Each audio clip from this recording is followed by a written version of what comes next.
Year is approaching. I'm in a new country, surrounded by culturally different people whose way of life is new to me. And much of life as I've known it has changed drastically. But you know, as the saying goes, wherever you go, there you are. Oftentimes we think that a change in surrounding or a change of crowd is exactly what we need to change our lives for the better, right? And while that could potentially be the case, my move to Spain has cemented the truth that no matter how far we go, we can't ever escape ourselves. Now, this past year for me was one of the hardest years of my life, but it has also been the most rewarding. It's the year I was forced to confront myself with the fact that there wasn't much peace present in my life. I was perplexed, and here's the kicker. It was no one else's fault but my own. You see, it was becoming more and more difficult, believe it or not, to get along with others. And before I had enough evidence of the root of the problem, I thought that it was just people being insensitive, unkind, rude, and I needed to get away from them. Can you believe it? I would experience what was then unforgivable behavior from others. That included being directly insulted, spoken down to, or just being mistreated, and it would affect me quite deeply to where I would internalize these behaviors, and I would presume they had something to do with me. As I noticed that I consider myself an empath, and an empath is a person who is highly sensitive with a keen ability to sense what others around them are feeling and thinking. And so I feel more deeply than the average person, and so this ability, while a privilege, contributed to feelings of exhaustion and overwhelm. Sometimes I would exhaust myself by contemplating the role I could have played in what someone else said or did to me. I was so vulnerable to their opinion, and as a result, their opinions would influence how I felt about myself. And so, thinking that I needed to protect myself from the big bad world and its people, I was becoming more selective with whom I chose to interact with. And while I still find that necessary to an extent, since as human beings we're all problematic, and I'm sure a few people would like to get away from me, I would eventually run out of people. And so that wasn't the real issue. It was after reading Don Miguel Ruiz's The Four Agreements that I realized that my issue was always with myself. There was less peace and more chaos in my life because of my own self-importance, and here's what I mean. I was taking what others did and said to me personally, when it never had anything to do with me to begin with. It was always because of them. Personal importance is an expression of selfishness because we make the assumption that everything is about us. And Ruiz teaches that all people live in their own mind in a completely different world from the one we live in. And so by taking their behavior towards us personally, we assume they know what is in our world. We try to impose our world on their world.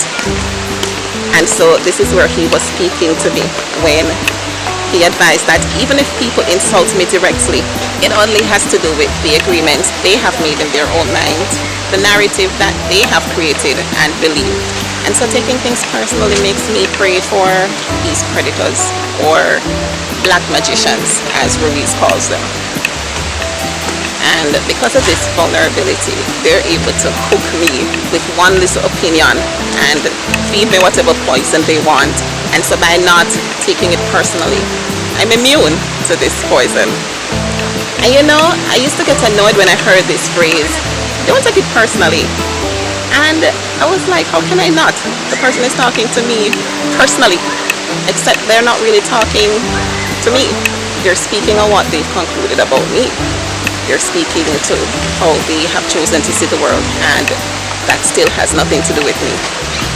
It's impossible to control what people choose to say and do, and I would honestly advise against trying. I've tried.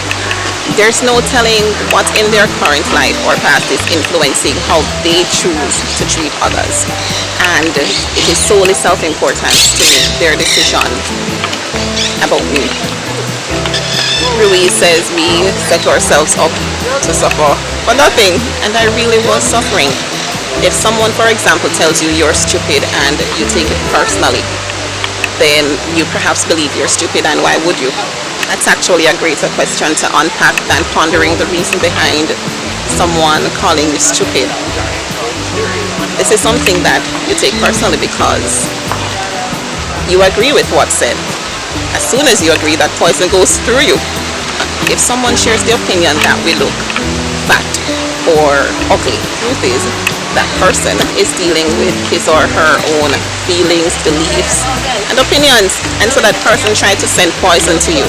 And if you take it personally, then you take that poison and it becomes yours. Even if people tell me I'm wonderful, they're not saying it because of me, because I know I'm wonderful, whether they tell me or not.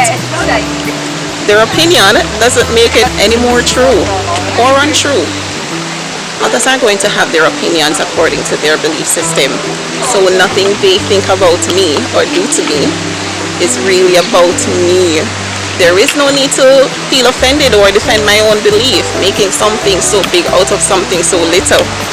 Taking things personally means that I am dealing with fear, and that's simply not how I want to live my life. I'm not afraid. I won't get mad at people if I live my life without fear.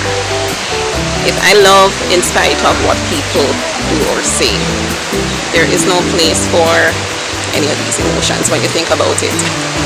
If I don't feel any of these emotions, then I'll feel good, thereby experiencing peace. And when I feel good, everything around me is great by default. When everything around me is great, then everything makes me happy. Ruiz shares that keeping this agreement means one can travel the world with their heart completely open and no one can harm them. Much of life, as I've known it, has changed drastically, and I've changed with it. I have confidence in going anywhere in the world and having peace because other people were never its source to begin with. I was always the source. God was always the source.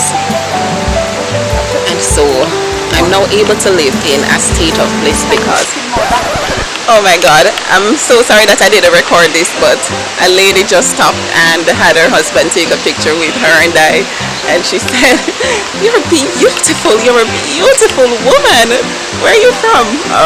So I thought that was very interesting considering what I'm sharing right now. And thanks to her, that's a very nice compliment. But I know, it's a lovely compliment, but it doesn't make me. And that's exactly what I mean. It has nothing to do with you, but how they see the world. She sees me as a beautiful woman, therefore she thinks I'm beautiful. I think I'm beautiful too. But even if she didn't think I was beautiful, it still wouldn't have anything to do with me.